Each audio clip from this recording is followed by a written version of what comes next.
Alright, let's go into how to build a brick-based fleet. I'm just gonna show you the skills, the loadouts very quickly. You can pause the video and check that if you want. I will go into more detail along the video while the fights are ongoing. The plan is basically to go against Shrouded Dweller, Threat and Remnant. So all the max level ones you can get, and for the Remnants I think I'm gonna go against 3 Ordos. So basically the goal of this fleet is to be able to field as many Invicti as I can, while ensuring that, yeah, you cannot field more than 3 because you would need to capture the points, I guess, to get the 4th one in, and it would take an eternity to capture the points with an Invictus. So yeah, for the character skills, I always want to get best of the best and cybernetic augmentation on every fleet that I build, just because it's a preference of mine. It's not necessarily something that you really need, but I just like having fancy pimped out ships and the most officers that I can get with the maximum level that I can get. So I use the trick, most of the times I use that trick where you get officer management to get 10 officers and then you respec to get 8 and turn them into mercenaries, and I try to field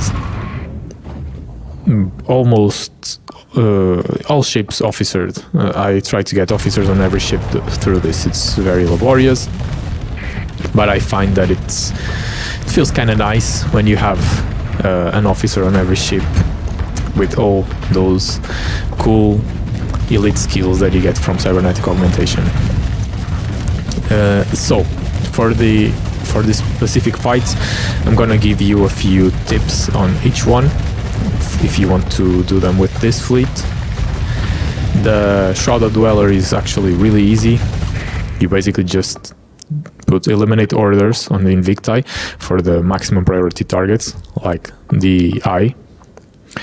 The glare doesn't really affect Invictus. You can see here, like, doesn't really touch its hull. It's just, the Invictus is just way too tanky. The only thing that you need to take into account for this fight is that the kites that are part of this fleet, which are used for point defense, don't really help much except by providing extra ECM rating, which is very useful because of elite gunnery implants. But apart from that, they're mostly filler for this fight. But the Manticores need to stay a bit behind, like I did in the beginning, because if you assign them to escort right from the beginning, they will get destroyed by the eye's glare. So just let the Invictus go. Let its own Invictus go a bit forward before it does, and then assign them to escort after the Invictus is in front of the main line of the Shrouded Dweller units. Yeah, so going a bit into details of every ship and how I built them. So the flagship, the Invictus that I am piloting, mostly the skills that I found to be the most important are, as usual, I put combat endurance on every single ship, always. It's not like a skill that I pass on any ship. I see people doing builds that don't use them. I personally don't like doing that. So for the character skills, combat endurance, impact mitigation, damage control, target analysis, ballistic mastery and gunnery implants are the ones that I chose. So 6 skills for you, all of them elite because they are your skills. So the elite bonus it just comes for free. You just need to get the story points. And because of elite damage control, you don't really need to have automated repair units, but even distributed fire control, which is already inbuilt in Invictus, and armored weapon mounts already allow it to be extremely resilient when it comes to its weapons, so they don't really get disabled by EMP. Resistant flux conduits also helps, so automated repair unit is not really needed because you are almost never going to get your weapons disabled. You can see that throughout the fights, so that's some extra OP that you get for doing other stuff. So I use quad devastators for point defense, converted hangar with 2 wasps and defensive targeting array also for more point defense. The canister flag system is not enough for point defense, so you really need to do this, in my opinion. And also you get the added bonus of using I think it's the carrier group character skill, because the Invicti are now going to be considered as carriers, I think, if you do that, so they get the extra speed boost. I believe that's so. Instead of just not using missiles to get more OP, I decided to use double pylons and link them, and I was quite pleasantly surprised to see that they do in fact make a difference, especially in the Remnants fight, also in the threat fight, but you can see them scoring a few kills, disabling some weapons after the ships are overloaded by all the kinetic damage that the Invictus can do to them. I also chose to put in the flagship storm kneelers on the sides, because the Invictus gets surrounded all the time, and I really wanted to have a high firepower weapon that could just kill ships without me having to try to turn the ship and get it facing forward. And it's extremely effective, but because of the flux consumption, I don't trust the AI to use it. So for the AI, I just use Mark 9s in those positions. The frontal array of weapons is just a common one, which is Mark 9s on the sides, which are still positioned well enough to hit shields, because the shield bubble is wider than the actual ship usually. Not usually, all the time. When a ship has a shield, the shield will surround it, so the area it occupies is higher, and you just need to hit any place in the bubble for it to be considered as shield damage. But in the center ones, I use Mjolnir and Hellbore, and for the Hellbore to be useful at all, you need to have Elite Ballistic Mastery for the increased projectile speed, and with that, it becomes really, really good. Yeah, that's it. I also S-modded Advanced Turret Gyros, Armored Weapon Mounts, and Reinforced Bulkheads, because what I really wanted to do here was to increase the hull resiliency as much as possible. Also try to, so because of impact mitigation and armored weapon mounts, the damage on armor is also reduced, and you get more armor. Heavy armor, as you all know, doesn't really work on the Invictus because of ablative armor, making it very janky, and heavy armor is a fixed value of a flat increase, so it's not really worth it, while armored weapon mounts is, because it's a 10% relative increase. Then just maximize vents with flux regulation, and with resistant flux conduits you should be able to vent faster, and just point the LiDAR array and destroy everything. Okay, so for the threat fight here, it's also not that hard to do. You basically just need to pay some attention to your kites. They are able to score some kills on the ships that will try to come and capture the points. I will go into details about their loadout later, but you just need to try to manage them to avoid the assault units, and so that if they stay on the field a bit longer, they will be able to contribute with their extra ECM rating from elite gunnery implants. So just try to have them stay on the field for a bit longer, and try to get them to recapture points whenever possible. So going back to the ships. So the AI version of the Invicti that I'm using is almost the same, but instead of using storm kneelers on the side mounts, I just put Mark 9s, and then I use that extra OP for blast doors to make them even more resilient, so that the hull is reinforced further.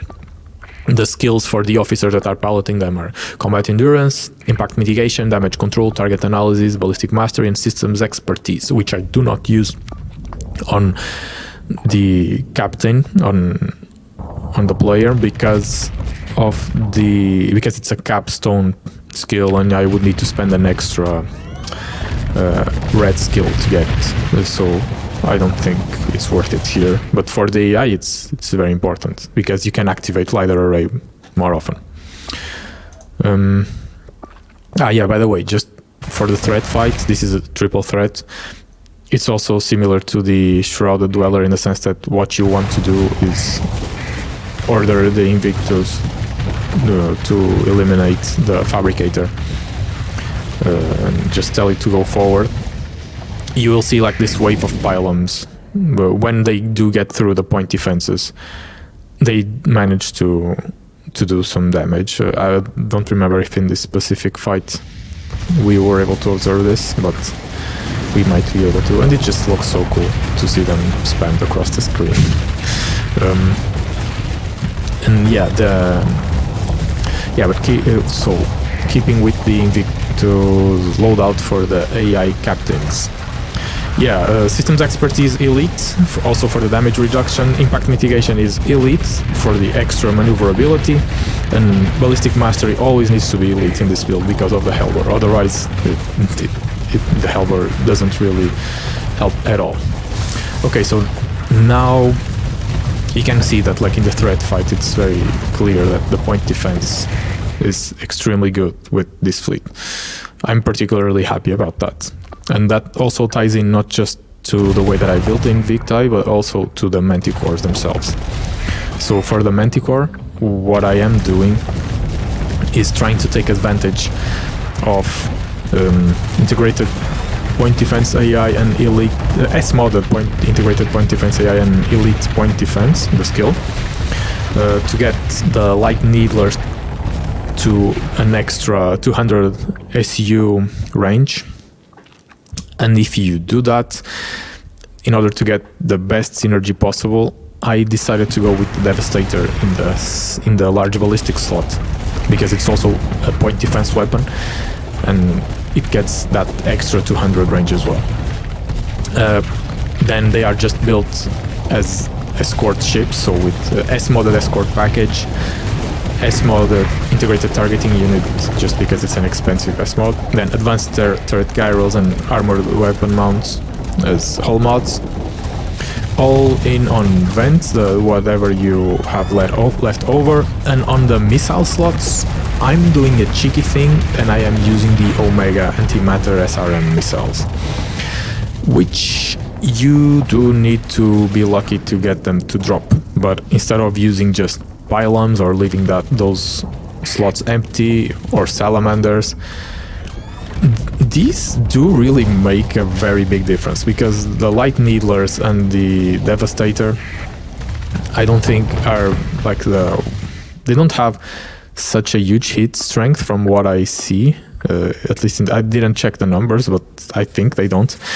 And I really do see the Manticores just blast those missiles during the fight and crushing ships that many of the ships that surround the Invicti get completely obliterated by the Storm Needler or the Mark 9s and the Devastator together, and then you just need like a final push to explode them. And because the antimatter SRMs can fly over the Invicti, if the Manticores are behind them, they score so many kills. I see this often, over and over again.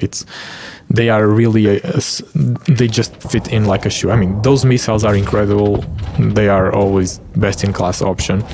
But here, I feel like they fit especially well, because those medium missile slots are most often than not very useful on the Manticore, because you end up spending most of your OP on the ballistics. But in this case, they really do contribute, and they do contribute a lot.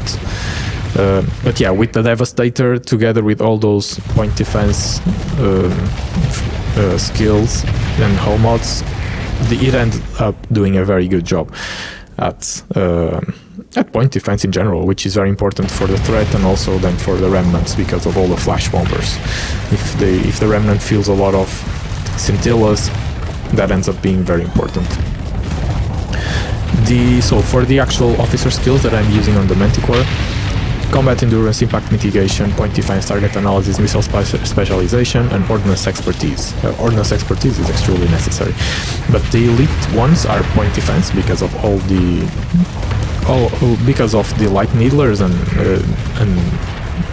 the Devastator, what I just mentioned before, I chose also target analysis and missile specialization because of the regeneration rates that you get for the antimatter SRMs, which basically, I mean, it makes them even more incredible than what they already are. Let me see. There's a few things that I need to mention. I am using two balance mods, small ones. So the first one is a little script that I wrote and compiled that I put on the forums, and I'm going to leave the link below, which basically the only thing that does it increases the peak performance time of ships that are smaller in category. So it's 20% plus for frigates, 10% for destroyers, 5% for cruisers, and doesn't change anything for capitals. And that's just because I've been mostly trying to do Wolfpack builds, and I got increasingly frustrated that the reason why I wasn't able to finish some fights wasn't because the Wolfpack fleet was not well built, but because all the ships started flaming out. And I'm not using safety overrides. Most of the times I put hardened subsystems on the ships. I always use combat endurance. I filled all officers. I just wrote that script so I could get those types of fleets working, and it's activated here. So they are probably affecting the Kites and the Manticores. Then I also have another small mod activated, which is something written by Killer of Fate over at the Starsector forums, and I will also put a link to the post where he shared this. But it's basically something that makes elite target analysis and target analysis in general apply to fighters, because we thought we were just discussing that, a few people back there on that thread, that some of us thought that doesn't really make much sense, that target analysis isn't a skill that isn't applied to the fighters. In my personal opinion, if fighters are to be considered as just a class of weapons, why should target analysis work on every weapon class except for that one specific weapon class?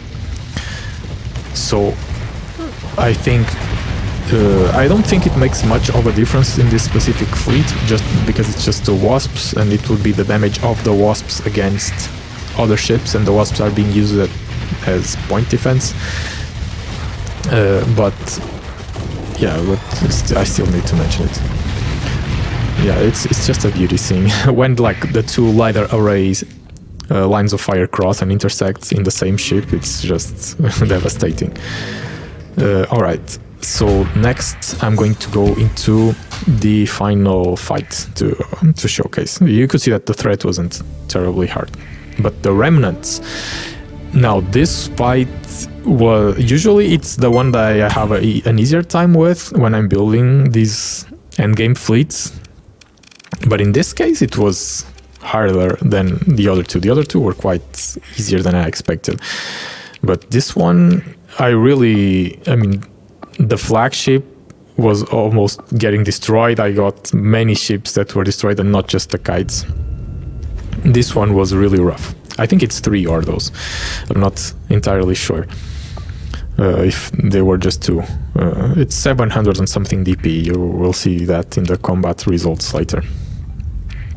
But okay, so now I can talk about the Kites, which are also officered, because I did that mercenary conversion thing. And for the Kites, what I'm basically doing, I don't think they are optimized. I think it's just a fun build, and they do what they need to do.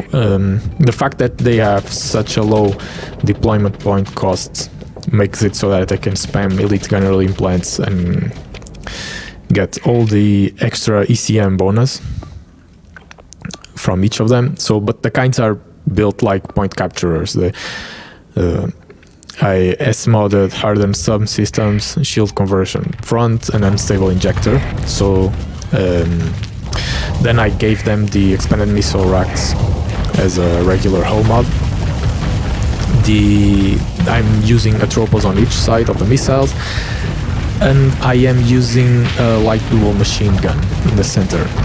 So the officer skill. Okay, then afterwards you just put everything that you have left over on caps to get to the 4,000 breakpoint for shields. Then okay, so officer skills: helmsmanship elite, combat endurance, field modulation, point defense elite, so that you get the extra range on the light dual machine gun, and then missile specialization and elite gunnery implants, so that you get the ECM bonus, which is what really matters about these kites. That and the unstable injector. Yeah, I think you might see them score a few kills here and there when they come closer to the Invicti or the Manticores. But yeah, they are mostly there to capture the points and to provide ECM and go in and out. I think there's probably a more optimized way of building them, but I think this way they just feel fun. I think it's cool that they get a decent range on the light dual machine gun. You see, yeah, you could see like the Manticore here gets obliterated by the Radiant. So yeah, this fight was harder than the other two, because these ships really, yeah, the Remnants, because of their reckless personality, they just hug your ships and then destroy your escort ships very easily. But yeah, I was talking about the kites. Atropos don't require ECCM to be able to hit targets reliably, and with the light dual machine gun, it has like the range. It allows them to be very flux efficient when dealing shield damage. And at that range, if they shoot the Atropos, usually they will hit the ship very easily. Maybe I could have used Reapers as well, but I usually prefer Atropos in AI ships. You can see like the Storm Needlers on the side, even when the ship is almost fluxed out. The Storm Needlers on the side just end up being super useful in the flagship, because all of these ships that hug it just get destroyed one after another. But it's really hard in this fight for me to decide when I should vent or when I should just keep the ship firing when it's surrounded, because at some point you will see that they will start doing some real hull damage, and I will start being a lot more conservative and hugging the other AI Invicti, so that they also cover for me with their firepower. But yeah, this fleet is fun to play, so I definitely recommend you to use it, because I think that capitals are overtuned at the moment in the current 0.98 build of Starsector. This is a very good example of that. The Invicti can take so much punishment and can have such a huge firepower. But I cannot deny that it's fun to pilot, because you just see ships exploding one after another. You can see the pylons here being very cool. So yeah, but this is the reason why I've been mostly trying to do Wolfpack builds, and I think I will share that in a few videos later. But this is a fun fleet to use, because you really can see how much effective it is at destroying like these endgame enemies. But yeah, it's not as good here with the Remnants. You really need to be a lot more careful. I'm also not paying that much attention to the kites. I should have been a bit less lazy in handling them and making sure they were not going into other enemies. But if you are more careful than me, you'll probably be able to have them contribute their ECM rating bonus for a lot longer in the fight. Yeah, we hear when I start getting surrounded by the brilliants, then they will start eating into the Invictus hole because of the plasma cannons and missiles. And in a while you will see that I will have to not retreat, but to start hugging the other Invicti. Otherwise I would be fried. Yeah, so I hope I'll be able to build some more fun fleets. My goal, as I said now, has been to try to do Wolfpack fleets. And next I'm going to be trying to do a cheat fleet where I'm going to console in Omega weapons to see if I can make not very popular ships useful, like Vigilance, Hammerhead, to see if I can find interesting use cases for some Omega weapons that probably are also, for example, the Cryoblaster. Everyone says, yeah, the Cryoblaster is more OP efficient than the Heavy Blaster, and it's great against hull, and everyone says those things that you can just read from the stats, but no one provides actual loadouts that use it except for the one that everyone already knows, where you have one single Cryoblaster in the Onslaught's nose slot, and it's amazing there. But I'm going to be trying something that makes the Cryoblaster useful on not very useful ships. I'll see if I'll manage to make it work. Another Omega weapons, because I think it's interesting to explore that, because Omega weapons are supposed to be upgrades and not side grades of stuff. And the Antimatter SRM and the Resonator MRM are just incredible. But for the others, it hasn't been so clear to me. But I'll try to see if I can make it work. I think I've found an interesting way of using shock repeaters in the Centurions, and they outperform burst PV